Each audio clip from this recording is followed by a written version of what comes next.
बदले की आग में सुलगता ईरान। न सीज फायर, न सरेंडर, सिर्फ युद्ध भयंकर। तेहरान की ललकार, इजराइल पर क्लस्टर वार।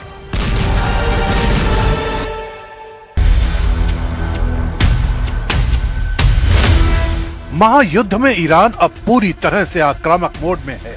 सुप्रीम लीडर अली खामेनेई की हत्या की आग में जल रहा ईरान सब कुछ तहस नहस करने पर आ गया है।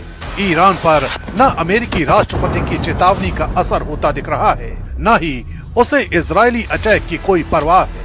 वो बस प्रतिशोध की आग में विध्वंसक पलटवार करने में जुट गया है, जिसकी बानगी 6 मार्च को देखने को मिली, जब ईरान ने इजराइल पर क्लस्टर बमों से हमला कर दिया और हालात इस कदर गर्मा गए कि पूरा पश्चिम एशिया फिर बारूद के ढेर पर खड़ा हो गया।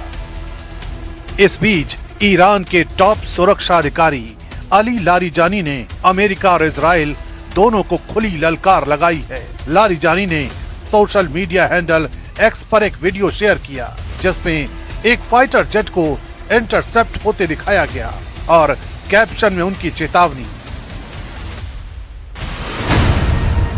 वे तूफान बोते हैं तो तूफान ही काटेंगे।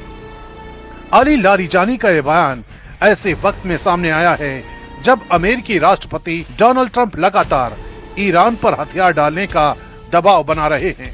लेकिन खामेनेई की मौत के बाद ईरान के नेताओं के तेवर बदले हुए हैं, ज्यादा सख्त, ज्यादा तेज और बिल्कुल न पीछे हटने वाले।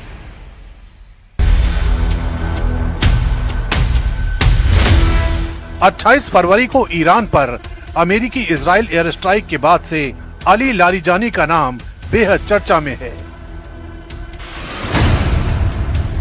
ये वो शख्स हैं जो सालों तक ईरानी सिस्टम का शांत, संभला हुआ और तर्कसंगत चेहरा माना जाता है, जिसने जर्मन दार्शनिक इमैनुअल कांट पर किताबें लिखी, जिसने पश्चिमी देशों के साथ न्यूक्लियर डील पर बातचीत की और ईरान की विदेश नीति और सुरक्षा नीति पर उसकी गहरी पकड़ है। लारिजानी को अमेरिका और इजराइल के सबसे बड़े आलोचकों में माना जाता है।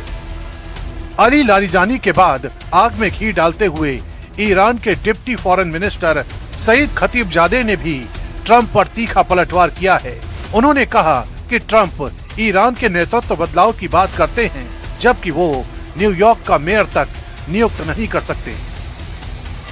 President Trump is asking for change in the leadership of Iran, and he says that I have to have voice on that, while he cannot appoint even the mayor of New York.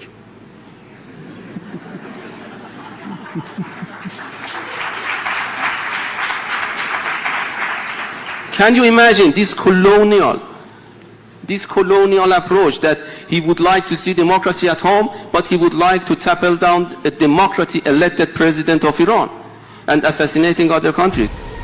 Cluster bomb attack, Larijani की ललकार और Trump पर तीखे हमले से अब एक बात तो तय है कि ईरान अभी अमेरिका और इजराइल के सामने झुकने को तैयार नहीं है। वो पूरी ताकत के साथ युद्ध के मैदान में उतर चुका है और इजराइल पर क्लस्टर बम से अटैक सिर्फ ट्रेलर मात्र ही था। ईरान के तरकश में अभी और घातक मिसाइलें और हथियार बाकी हैं, जिनका इस्तेमाल कर ईरान पूरे पश्चिम एशिया में तबाही मचाने को तैयार है।